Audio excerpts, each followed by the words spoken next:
Баршаларыңызға қайырлы күн достар. Бүгін сіздермен қыстың қамын жазда ойла деп осындай соленый огурцы дайындайтын боламыз, яғни тұздалған қияр дайындаймыз. Өте керемет дәмді болып шығады. Сіздер де жасап көріңіздер. Видеоның соңына дейін қараңыздар. Және де менің каналыма тіркеліп, лайк басып, комментарий жаза кетіңіздер. Ал енді біз тұздалған қиярды, яғни соленый огурцыды дайындауға кірісеміз. Және де мен осындай банкіге ең алғашқы рет басып отырмын. Осындай крышкасы бар банкілерге ең алғаш рет 2 данасын басып көрейін дедім. Ендігіде қыста көретін боламыз, қалай болып шығатынын. Ал енді достар, біз огурцыларымызды жуып аламыз. 2 қайтар огурцыларымызды әдемілеп жуып, тазалап аламыз. Мен осындай майда-майда огурцыларды алдым. Яғни мен 1 литрлік банкеге басатын болғасын, осындай майда огурцыларды алдым. Және де осы огурцыларымыздың 2 жағын кесіп тастаймыз. Осылай 2 жағын кесіп тастап, жақсылап жуып аламыз. Содан соң огурцыларымызды осында үлкендеу ыдысқа салып, барлығына суын құйып, кем дегенде 3 сағатқа огурцымызды осы суға қалдыратын боламыз. Барлығы батып тұру керек, яғни огурцыларымызды. Әлсін-әлсін огурцыларымызды осылай төңкеріп отырамыз, яғни астыңғысын үстіңгісіне, үстіңгісін астыңғысына қарай осылай төңкеріп суға батырып тұрғанын қадағалаймыз. Және де тәтті бұрышты, чеснокты, ащы бұрышты мен жақсылап алдын ала жуып дайындап қойдым. Осылай кесіп, барлығын дайындап қойдым. Мен 1 литрлік банкіге ащы бұрыштың осындай көлемдегісін саламын. Әрқайсысына 1 бұрыштықтан, яғни ащы бұрышты кем дегенде 2 сантиметрдей кесіп қоямын барлығын. Одан соң тәтті бұрышты да 2-ге бөліп, осылай дайындап қоямын. Чесноктың үлкені болса, оны да 2-ге бөліп салуға да болады. Және де лавровый де дайындап қойдым. Ендігіде хренімізді жақсылап жуып, мұздай суға, салқын суға ең алдымен жуып аламыз. Одан соң ыстық суға осылай батырып жуып аламыз. Хрен мен укропты да дәл солай жуамыз. Одан соң крышкаларымызды осылай ыстық суға бір қайнатып аламыз. Содан соң банкілерімізде дәл осылай булап, стерилді қылып жасап аламыз. Ал енді достар бастаймыз. Осындай стерилді банкіні дайындап аламыз. Барлық банкілерді осылай қайнатып дайындап қоямыз. Ал енді мен сіздерге қалай жасалу жолын айтайын. Ең алдымен укропымызды саламыз. Содан соң хренімізді 2-ге бөліп банкімізге саламыз. Одан соң тәтті бұрышымызды саламыз, чесногымызды саламыз. Чеснокты жақсы көрсеңіздер, молынан салсаңыздар болады. Немесе 1 литр банкіге 3 штугын салуға болады. Және де 1 дана ащы бұрышымызды саламыз. Одан соң лавровый 2 жапырағын салатын боламыз. Одан соң огурцыларымыздың үлкендеу огурцыларымызды осы банкіге ең астыңғы бөлігіне саламыз. Мен огурцыларымды 1 литрлікке шақтап алдым.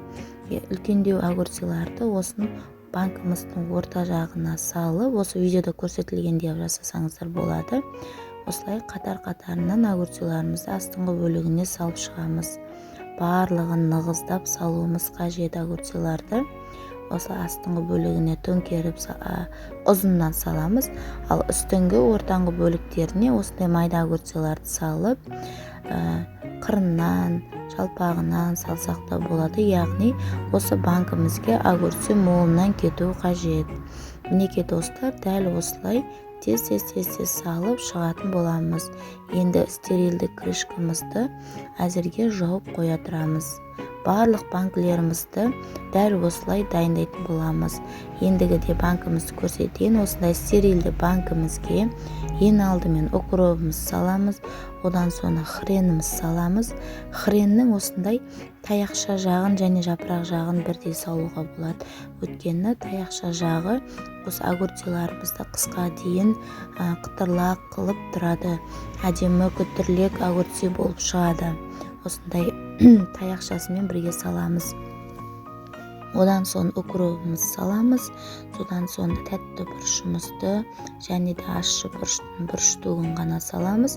Және чеснок саламыз. және де лавр бұрышын салатын боламыз, яғни лавровый листті саламыз. Содан соң огурцыйымызды салып, стерильдік крышкамен аузын жауып қоя тұрамыз. Осы видеода көрсетіліп отқандай сіздерде жасасаңыздар болады.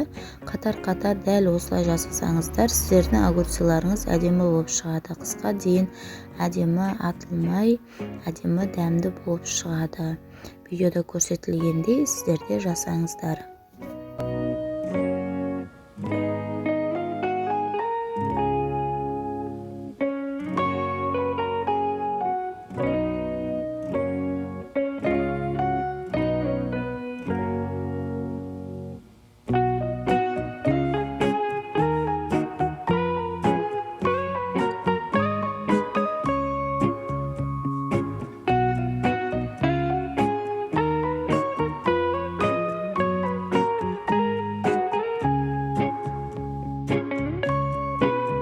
Мінекей достар, біздің огурцыларымыздың барлығын салып шықтық.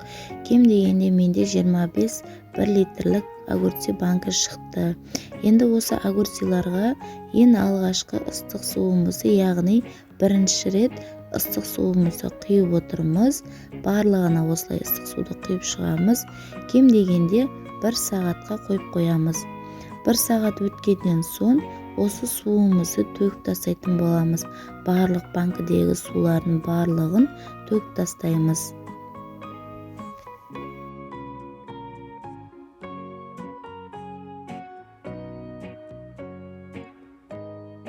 Ал енді барлық бірінші суымызды төгіп тастағаннан кейін, екінші қатары барлығына қайтадан қайнап тұрған ыстық суымызды құйып қоямыз. Бұны да 1 сағатқа қоятын боламыз ыстық сумен. 1 сағат өткеннен кейін осылай қайтадан суымызды төгіп тастаймыз. Барлық банкідегі суларымызды төгіп тастаймыз. Сонда біз бұл банкіге 2 қайтара суды құйып отырмыз. 2 қайтара суды құямыз, 2 қайтара суды төгіп тастаймыз. Ал үшінші рет құятын кезде біз ең алдымен 1 қасық ас қасықпен, яғни қант саламыз. Содан соң 1 ас қасықпен тұз саламыз. Одан кейін түйір бұрыштан саламыз, яғни қара бұрыштың түйір бұрышынан кем дегенде 4-5 дана бұрыш саламыз. Одан соң аспириннің 1 данасын саламыз. Яғни 1 литрлікке 1 дана аспирин саламыз, ал 2 литрлік басатын болсаңыздар 2 дана аспирин салатын боламыз. Ал енді осылай үстінен ыстық суды құямыз барлығының үстінен. Осылай ыстық суды құйып болғаннан соң, осы біздің стерильді жаңағы крышкамызға кішкене 1 тамшы ғана уксусымызды құйып, осылай шайқап, крышкамызды жабамыз. Уксусты құйдық, осылай крышкамызды шайқап алдық. Одан соң крышкамызды банкіге жауып, одан соң осы немізбен банкімізді жауып тастаймыз. Бірнеше қайтара осылай айналдыра отырып жабамыз. Ал енді банкіміздің жан-жақтарын қараймыз. Ауа шығып тұрмау керек бізге, яғни ауа шығып шықпай тұрғанын қараймыз осылай бақылап. Енді банкілерімізді осылай басып болған соң төңкеріп қоямыз. 1 түнге, яғни 1 суткіге осылай банкілерімізді төңкеріп қоямыз. Ал енді мен қайталап көрсетейін. Осындай 1 литрлік банкіге 1 ас қасық қант саламыз. Содан соң 1 ас қасық тұз саламыз. Одан соң түйір бұрыштың, яғни қара бұрыштың түйірінен 3-4, яғни 4-5 дана саламыз. Одан соң аспириннің 1 данасын салып, үстіне ыстық қайнап тұрған суды құямыз. Одан соң стерильді крышкамызға, яғни қайнатылған осындай крышкамызға кішкене ғана 1 тамшыдай уксусымызды құямыз. Оны крышкамызды шайқап, біздің банкімізге жауып қоямыз. Одан соң осындай банкіні жабатын құралмен банкімізді жауып шығамыз. Осылай айналдыра жан-жақтарын нығыздап жабамыз. Видеода көрсетілгендей қылып жасауларыңызға болады. Ең алдымен ескерте кетейін, 1 литр банкіге 1 ас қасық қант, 1 ас қасық тұз саламыз. Және де 1 дана осы біздің аспириніміз саламыз. Ал 2 литрлік, 3 литрлік басатын болсаңыздар, ол кезде 2 ас қасық, 2 литрлік банкеге 2 ас қасық қант саламыз, 2 литрлік банкеге 2 ас қасық тұз саламыз, және де 2 аспирин саламыз. Осындай 1 литрлік, 2 литрлік, 3 литрлікке солай осылай видеода көрсетілгендей қылып жасаймыз. Мінекей біз банкымызды басып шықтық, айналдыра жан-жақтарын жауып шықтық. Ауа шығып тұрма, шықпай тұрма соны қадағалап көреміз, және де осылай бір суткаға төңкеріп қоямыз. Мінекей достар, біз барлық огурциларымызды басып шықтық, яғни банкілерімізді. Менде кем дегенде 24 сағат уақыт өтті, төңкеріліп тұрды. Дәл осындай цветке айналады. Огурциларыңыз өте керемет әдемі болып шығады. Сіздер де осы рецептпен жасап көріңіздер. Керемет күтірлік огурцилардың бірі болып шығады. Менің каналыма тіркеліп, лайк баса етіңіздер. Барлықтарыңызға ас болсын.